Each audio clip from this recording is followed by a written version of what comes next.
اللہم افتح علینا حکمتک وانشر علینا رحمتک یا ذا الجلال والاکرام۔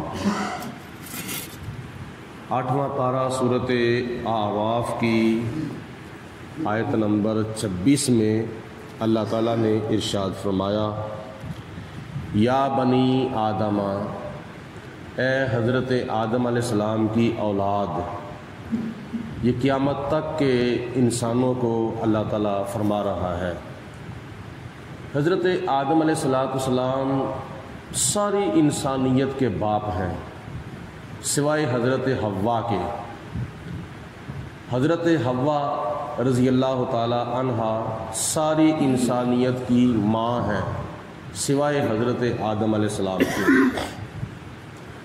جتنے بھی دنیا کے اندر انسان آ کے چلے گئے ہیں ان کے بھی حضرت آدم و حوا ماں باپ ہیں، اور جو آئے ہوئے ہیں دنیا میں ان کے بھی حضرت آدم اور حضرت حوا ماں باپ ہیں، اور جتنے انسان قیامت تک دنیا میں آئیں گے ان سب کے حضرت آدم علیہ السلام اور حضرت حوا ماں باپ ہیں۔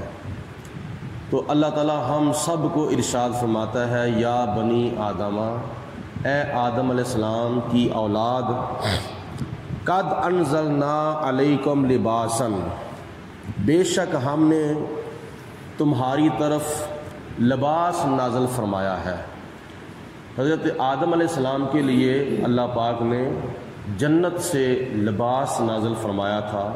یہ دنیا کی ضروریات میں سے ایک ضرورت تھی، اور لباس کی کچھ حکمتیں ہوتی ہیں، بندہ لباس کیوں پہنتا ہے۔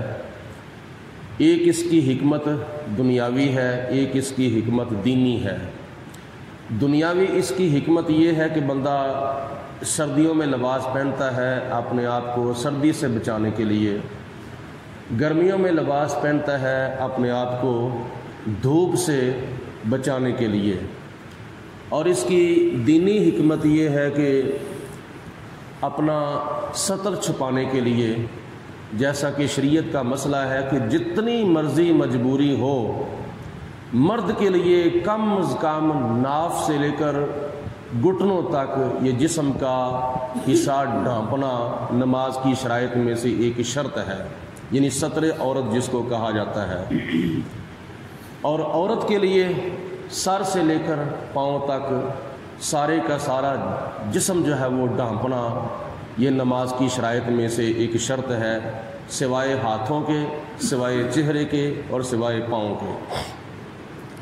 تو یہ اللہ پاک کی ذات بابرکات نے لباس جیسی نعمت ہمیں عطا فرمائی ہے، اور لباس بھی حضور علیہ السلام نے پہن کر دکھایا ہے کہ ایسا لباس پہننا چاہیے، سادہ ہو اور دوسرے رنگوں والا ہو تو اس میں بھی کوئی حرج نہیں، لیکن سفید لباس کے اندر یا وائٹ کلروں میں زیادہ بہتری ہے مرد کے لیے۔ باقی سرخ و سبز یہ لباس رنگ کے پہننے یہ عورتوں کے لیے ہے۔ اور ایک لباس یہ ہے جو ہم نے جسم کے اوپر پہنا ہوا ہے، اس کی حکمت یہ ہے، یواری سوآتکم، یہ لباس تمہاری شرم والی چیزوں کو چھپاتا ہے، وریشا، اور تمہارے لیے یہ زینت بھی ہے۔ ایک تو حکمت یہ ہے کہ کیا نام ہے، ہمارے ستر کو، ہمارے پردے والی چیزوں کو چھپاتا ہے، اور دوسری حکمت اس کی یہ بھی ہے کہ یہ ہمارے لیے زینت بھی ہے، اور اس کے علاوہ کیا نام ہے یہ گرمیوں اور سردیوں میں بندے کے جسم کو بھی بچاتا ہے۔ وَلِبَاسُ التَّقْوَىٰ ذَلِكَ خَيْرٌ، لیکن ان سب لباسوں سے بہتر لباس جو ہے وہ تقوی کا لباس ہے، وہ سب لباسوں سے بہتر لباس ہے۔ اور تقوی کیا ہے؟ نیکیاں زیادہ سے زیادہ کرنا اور برائیوں سے زیادہ بچنا، یہ تقوی کا لباس ہے۔ کپڑے کا لباس تم پہنو گے تو دنیا کے اندر تمہارا جسم سردیوں میں سردی سے بچے گا اور گرمیوں سے گرمی سے بچے گا، لیکن یہ جو تقوی کا لباس ہے یہ آخرت میں اللہ تعالیٰ کے عذاب سے جسم کو بچاتا ہے، نیکیوں کا زیادہ سے زیادہ ارتکاب کرنا اور برائیوں سے زیادہ اجتناب کرنا۔ تو اس لباس جیسی نعمت کو بھی صحیح طور پر استعمال کرنا چاہیے، اور وہ اسلامی لباس ہو اور وہ سادہ لباس ہو، یہ مسلمان کا شعار ہے۔ بے حیائی والا، بے شرمی والا لباس پہننا یہ مسلمانوں کا طریقہ نہیں ہے۔ آج کل تو اللہ ماشاءاللہ قیامت کی نشانیوں میں سے ایک نشانی یہ بھی ہے کہ مردوں نے جہاں مختصر اور ٹائٹ لباس فٹ فاٹ پہننا ہوتا ہے، وہاں عورتوں نے بھی اس طرح کا لباس پہننا شروع کر دیا ہے، جس کے اندر جسم کا ایک ایک حصہ جو ہے وہ الگ الگ نظر آتا ہے۔ تو نبی پاک علیہ الصلوۃ والسلام نے تو یہاں تک ارشاد فرمایا ہے کہ جب تم بیٹھو یا جب تم لیٹو تو تمہارے پردے کا بھی پردہ ہونا چاہیے۔ وہ یہ ہے کہ ناف سے لے کر گھٹنوں تک یہ ڈبل پردہ ہوتا ہے، باقی جسم کے حصوں کے اوپر سنگل پردہ ہوتا ہے۔ تو جب بیٹھنا ہے تو اس وقت پردے کا بھی پردہ ہو۔ تو یہ پھر کتنی بے شرمی والی اور بے حیائی والی بات ہے کہ جب بندہ چل رہا ہو یا بیوی چل رہی ہو، جسم کا ایک ایک حصہ جو ہے وہ الگ الگ نظر آئے، تو اس میں شرم و حیا نہیں بلکہ یہ بے شرمی اور بے حیائی ہے۔ ذالک من آیات اللہ، اور یہ اللہ کی نشانیوں میں سے نشانی ہے۔ یہ جو اللہ پاک کی ذات بابرکات نے ہمیں لباس کی نعمت عطا فرمائی ہے، یہ اللہ کی نشانیوں میں سے نشانی ہے، تو اس کو پہن کر استعمال کر کے اللہ تعالیٰ کا شکر ادا کرنا چاہیے۔ تو یہ جانوروں کے لیے لباس کی ضرورت نہیں ہے، اللہ پاک کی ذات بابرکات نے ان کو لباس کی بجائے بال جو ہیں وہ ان کے جسموں کے اوپر رکھے ہیں، وہ بال جو ہیں وہ ان کا سطر جو ہے وہ ڈھانپ لیتے ہیں۔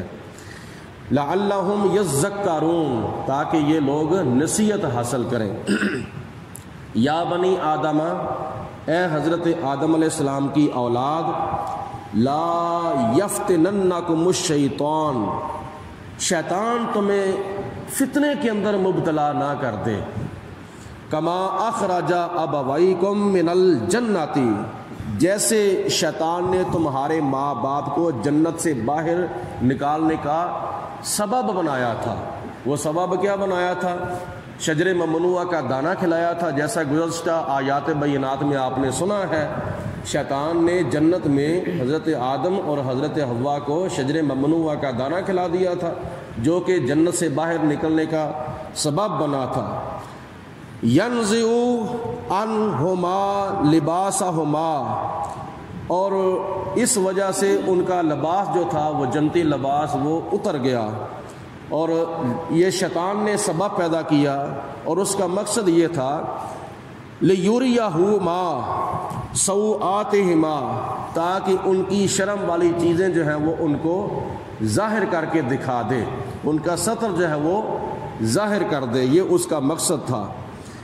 انہ یراکم، ہوا بے شک وہ تمہیں دیکھتا ہے، یعنی شیطان تمہیں دیکھتا ہے، وَقَبِيلُهُ، اور اس کا قبیلہ بھی تمہیں دیکھتا ہے، یعنی اس کے جتنے چیلے چمچے کڑچے ہیں یا شیطان کی جتنے بھی ذریت ہے وہ تمہیں دیکھتی ہے، اور شیطان بھی تمہیں دیکھتا ہے۔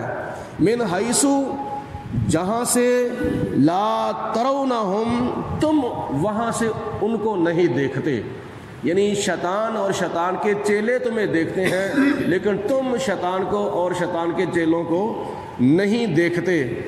اور اس کی وجہ یہ ہے کہ دشمن جو ذاتی دشمن ہوتا ہے نا، وہ کھل ڈل کر تو سامنے آ جاتا ہے، اکڑ کے سامنے آ جاتا ہے، بڑی دھمکیاں دیتا ہے ذاتی دشمن بندے کا، لیکن دین ایمان کا جو دشمن ہے نا وہ کھل کے سامنے نہیں آتا، وہ بڑی کیا نام ہے حمیتی، وہ بڑا حمیتی بن کر سامنے آتا ہے۔ تو شیطان ہمارا ذاتی دشمن نہیں، ہمارا دینی دشمن ہے، ہمارے ایمان کا دشمن ہے، تو اس لیے یہ شیطان کھل ڈل کر سامنے نہیں آتا۔ اور حضرت ذو النون مصری رضی اللہ تعالیٰ عنہ و رحمۃ اللہ تعالیٰ علیہ، ایک اللہ تعالیٰ کے بزرگ ہوئے ہیں، وہ فرماتے ہیں کہ شیطان تمہیں نظر نہیں آتا لیکن شیطان تمہیں دیکھتا ہے اور وہ تمہارا دشمن ہے جس کی وجہ سے کھل ڈل کر سامنے نہیں آتا، لہذا تو اس کی پناہ میں آ جا، یعنی اللہ تعالیٰ کی ذات کی پناہ میں آ جا جس کو تمہارا دشمن بھی نہیں دیکھ سکتا لیکن اللہ تعالیٰ ان کو دیکھ رہا ہے، لہذا تو اس کی پناہ میں آ جا۔ اِنَّا جَعَلْنَا الشَّيَاطِينَ أَوْلِيَاءَ، بے شک ہم نے شیطانوں کو دوست بنا دیا ہے، لِلَّذِينَ لَا يَعْلَمُونَ، ان لوگوں کا جو ایمان نہیں لاتے، یعنی اللہ تعالیٰ نے شیطانوں کو بے ایمانوں کا، کافروں کا، غیر مسلموں کا دوست بنا دیا ہے۔ تو یہ شیطان تو ان کا دوست ہے، تو ہمیں شیطان سے دوستی نہیں کرنی چاہیے، ہمیں اللہ سے دوستی کرنی چاہیے اور اللہ والوں سے دوستی کرنی چاہیے۔ وَإِذَا فَعَلُوا فَاحِشَةً، اور جب ان کافروں میں سے کوئی بے حیائی کرتا ہے، قالوا، تو وہ کہتے ہیں وجدنا علیہا آباءنا، اور ہم اس لیے بے حیائی کرتے ہیں کہ ہم نے ایسے کام کے اوپر اپنے باپ دادا کو پایا ہے، یعنی جس طرح ہمارے باپ دادا کیا نام ہے یہ عمل کرتے تھے، ہم بھی ان کی تقلید کرتے ہوئے یہ کام کر رہے ہیں۔ اصل وجہ یہ ہے کہ زمانہ جاہلیت میں نبی پاک علیہ الصلوۃ والسلام کی تشریف آوری سے پہلے سے لے کر کافر لوگ جو تھے وہ خانہ کعبے کا طواف کرتے تھے برہنہ ہو کر، کپڑے اتار کر، ننگے ہو کر، جو بے حیائی کا سبب بنتا تھا۔ تو نبی پاک علیہ الصلوۃ والسلام نے ان کو دنیا میں تشریف لا کر منع فرمایا کہ اللہ کا گھر ہے، یہاں شرم و حیا زیادہ ہونی چاہیے اور تم ننگے ہو کر خانہ کعبے کا طواف کر رہے ہو۔ تو انہوں نے آگے سے جواب دیا، قالوا وجدنا علیہا آباءنا، ہم نے تو اپنے باپ دادا کو یہی کام کرتے ہوئے دیکھا ہے، واللہ امرنا بہا، اور اللہ نے ہمیں یہی حکم دیا ہے۔ تو اس وقت یہ آیت مبارکہ نازل ہوئی، قل ان اللہ لا یامر بالفحشاء، اے میرے حبیب علیہ السلام آپ ان کو فرما دو کہ اللہ تعالیٰ تمہیں بے حیائی کا حکم نہیں دیتا بلکہ اللہ تعالیٰ تمہیں شرم و حیا کا حکم دیتا ہے۔ اتقولون علی اللہ، کیا تم اللہ تعالیٰ کے بارے میں وہ بات کرتے ہو، ما لا تعلمون، جس کا تمہیں علم نہیں ہے، اللہ کے بارے میں وہ باتیں کیا کرو جس کا تمہیں علم ہے۔ تو ایسی باتیں کرنا جن کا تمہیں علم نہ ہو اللہ تعالیٰ کے بارے میں کرنا، یہ جاہلیت ہے، یہ جہالت ہے۔ قل، اے میرے حبیب علیہ الصلوۃ والسلام آپ ارشاد فرما دیں، امر ربی بالقسط، بے شک میرا رب جو ہے وہ انصاف کا اور عدل کا حکم فرماتا ہے۔ وَأَقِيمُوا وُجُوهَكُمْ، اور اپنے چہرے سیدھے رکھے، اور اپنے منہ جو ہے وہ اپنے رخ سیدھے رکھو، سیدھے رکھنے سے مراد خانہ کعبے کی طرف رکھو۔ عند کل مسجد، ہر نماز کے ٹائم جب تم سجدہ کرنے والی جگہ پہ موجود ہو نماز پڑھنے کے لیے، مسجد کے اندر یا کسی جگہ پر تم ہو، وہ جو جگہ سجدہ کرنے والی ہو، مسجد کا معنی ہے سجدہ کرنے والی جگہ، جب تم ایسی جگہ پہ کھڑے ہو کر نماز پڑھو تو اپنے چہرے جو ہیں وہ سیدھے کعبے کی طرف رکھو۔ وَادْعُوا مُخْلِصِينَ لَهُ الدِّينَ، اور اللہ تعالیٰ کی بندگی کرو اللہ کے مخلص بندے ہو کر اور اللہ تعالیٰ کی اطاعت کرتے ہوئے۔ کما بدأکم تعودون، جیسے خدا کی ذات بابرکات نے تمہیں ابتداءً پیدا کیا ہے، اسی طرح تم مرنے کے بعد جب زندہ ہوگے تو خدا تعالیٰ تمہیں اپنی طرف لٹائے گا، یعنی خدا نے تمہیں جس طرح تمہاری ابتدا کی ہے اسی طرح تم نے جو اپنا قبر میں جانا ہے اور جا کر پھر قیامت سے پہلے زندہ ہونا ہے، اور زندہ ہو کر پھر قیامت کے دن تم نے اللہ کی بارگاہ میں حساب و کتاب کے لیے حاضر ہونا ہے۔ فریقاً ہدا، ایک گروہ کو اللہ تعالیٰ نے ہدایت عطا فرمائی، یعنی مسلمانوں کو، صحابہ کرام کو، تابعین کو، تبع تابعین کو، قیامت تک آنے والے لا الہ الا اللہ محمد الرسول اللہ صلی اللہ علیہ وسلم پڑھنے والوں کو اللہ تعالیٰ نے ہدایت عطا فرمائی ہے۔ وَفَرِيقًا حَقَّ عَلَيْهِمُ الضَّلَالَةُ، اور ایک فرقہ ایسا ہے جس کی گمراہی جو ہے وہ ثابت ہو چکی ہے، وہ گمراہی کے اوپر ڈٹا رہا۔ اس سے مراد کافر ہیں، ابو جال، ابو لہب وغیرہ۔ انہم اتخذوا الشیاطین اولیاء من دون اللہ، بے شک ان کافروں نے اللہ کے سوا شیطانوں کو اپنا دوست بنا لیا ہے، شیطانوں کے ساتھ وہ دوستی رکھنا شروع انہوں نے کر دی ہے اللہ کے سوا۔ کنہوں نے؟ کافروں نے۔ وَيَحْسَبُونَ أَنَّهُمْ مُهْتَدُونَ، اور وہ اپنے آپ کو بڑا ہدایت یافتہ تصور کر رہے ہیں، لیکن ہیں وہ حقیقت میں گمراہ۔ یعنی کافر جو ہے وہ اپنے آپ کو ہدایت یافتہ سمجھتے ہیں، لیکن وہ قرآن و سنت کی روشنی میں، اسلام کی روشنی میں وہ ہدایت یافتہ نہیں، بلکہ وہ گمراہ ہیں۔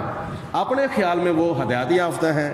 یا بنی آدم، اے حضرت آدم علیہ السلام کی اولاد، خذوا زینتکم، تم زیب و زینت پہن لو، تم لباس مکمل طور پر پہن لو، عند کل مسجد، جب تم اللہ تعالیٰ کے گھر میں عبادت کے لیے جاؤ تو جانے سے پہلے، اپنے گھر سے نکلنے سے پہلے زیب و زینت مکمل طور پہن لیا کرو۔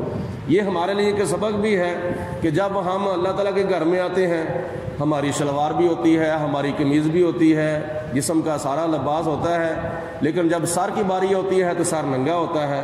یہ اللہ تعالیٰ کی نعمتوں کی ناشکری اور بے قدری ہے کہ جب خدا کی ذات بابرکات نے تمہیں اتنا قیمتی اور اتنا بہتر اعلیٰ قسم کا جو معیار ہے اس کا لباس عطا فرمایا ہے، تو جب سر کی باری آتی ہے، سر تو کیا نام ہے، اس کے اوپر ٹوپی ہو، امامہ شریف ہو، رومال ہو، یہ تو سر کا تاج ہوتا ہے، تو جب تاج کی باری آتی ہے تو اس وقت سر ننگا ہوتا ہے۔ تو یہ اللہ تعالیٰ کی نعمت کی ناشکری اور بے قدری ہے۔ تو چاہیے یہ کہ جہاں ہم اپنے لباس کے اوپر اتنا پیسہ لگاتے ہیں تو وہاں ہم تقریباً کو 150 روپے کی ٹوپی جو ہے وہ جالی والی کم از کم لے کر کیا نام ہے اپنے پاس رکھ لیں۔ چلو ہر وقت نہیں پہن سکتے، جیب میں ڈالو، نماز کا ٹائم ہو تو بندہ سر کے اوپر پہن لے۔ جنازہ پڑھتے وقت بھی اکثر مسلمانوں کا یہی حال ہوتا ہے کہ سر ننگا ہوتا ہے، تو سر کو ڈھانپنا یہ اپنا جسم کی زیب و زینت اور لباس کے اندر یہ شامل ہے۔ اللہ فرماتا ہے کہ جب تم خدا کے گھر میں مسجد میں آؤ تو زیب و زینت پہن کر آؤ۔ وَكُلُوا وَاشْرَبُوا، اور کھاؤ اور پیو اللہ تعالیٰ کا دیا ہوا۔ وَلَا تُسْرِفُوا، اور فضول خرچی نہ کرو۔ کھاؤ پیو ضرور، اللہ تعالیٰ کی نعمتوں کی شکر گزاری کرو، لیکن فضول خرچی نہ کرو۔ إِنَّهُ لَا يُحِبُّ الْمُسْرِفِينَ، بے شک اللہ تعالیٰ فضول خرچی کرنے والوں سے محبت نہیں فرماتا۔